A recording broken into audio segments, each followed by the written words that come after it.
দেশে চালু হলো স্যাটেলাইট ভিত্তিক উচ্চগতি ইন্টারনেট সেবাদাতা প্রতিষ্ঠান স্টারলিংকের কার্যক্রম। এই সেবা শুরুর কথা জানিয়ে প্রধান উপদেষ্টার বিশেষ সহকারী ফয়েজ আহমেদ তৈয়ব বলেছেন, স্টারলিংকে লোকাল গেটওয়ে ব্যবহার বাধ্যতামূলক করার পাশাপাশি ডিভাইসের জন্য অনাপত্তিপত্রও দিতে হবে। স্টারলিংকের মাধ্যমে দেশের সার্বভৌমত্ব ক্ষতিগ্রস্ত হবে না বলেও আশ্বস্ত করেছেন তিনি। আরও জানাচ্ছেন মোহন ইসলাম। জুলাই আগস্ট গণ অভ্যুত্থানের সময় তৎকালীন আওয়ামী লীগ সরকার ইন্টারনেট শাটডাউন করে সারা দেশে গণহত্যা চালিয়েছিল।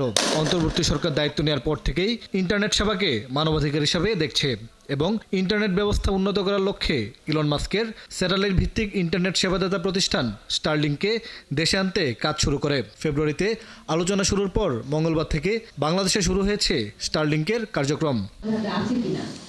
মঙ্গলবার দুপুরে রাজধানীর ফরেন সার্ভিস একাডেমিতে এক প্রেস ব্রিফিংয়ে স্টারলিংকের যাত্রা শুরুর আনুষ্ঠানিক ঘোষণা দিয়ে প্রধান উপদেষ্টার বিশেষ সহকারী ফয়েজ আহমেদ তৈয়ব বলেন, এর মাধ্যমে দেশে ইন্টারনেট শাটডাউনের মতো ঘটনা বন্ধ হলো। গ্রুপ তৈরি করে এবং শেয়ারিং এর মাধ্যমে এখান থেকে বেনিফিট হতে পারেন। তিনি বলেন, এখন থেকে গ্রাম ও শহরের ইন্টারনেটের বৈষম্য দূর হবে, তৈরি হবে নতুন উদ্যোক্তা ও কর্মক্ষেত্র। শুধু উদ্যোক্তাই তৈরি হবে না, বরং কো ওয়ার্কিং ফ্যাসিলিটি তৈরি হবে। ধরুন একটি গ্রামে কিংবা একটি মফস্বল শহরে যদি কয়েকজন ফ্রিল্যান্সার থাকেন, তাহলে তারা মিলে একটা ইনফর্মাল অফিস ওয়ার্ক তৈরি করতে পারবেন। সেই অফিসে তারা এই স্টারলিংকটা দিয়ে তারা এটা শেয়ারভাবে সবাই ব্যবহার করতে পারবেন। স্টারলিংকের মাধ্যমে দেশের সার্বভৌমত্বের ক্ষতি হবে না জানিয়ে ফয়েজ আহমেদ বলেন, দুই উপায়ে স্টারলিংকে নজরদারিতে রাখবে সরকার। এর মাধ্যমে জাতীয় স্বার্থ বিঘ্নিত হবে না, এটার জন্য দুটো প্রোটেকশন আমরা রেখেছি।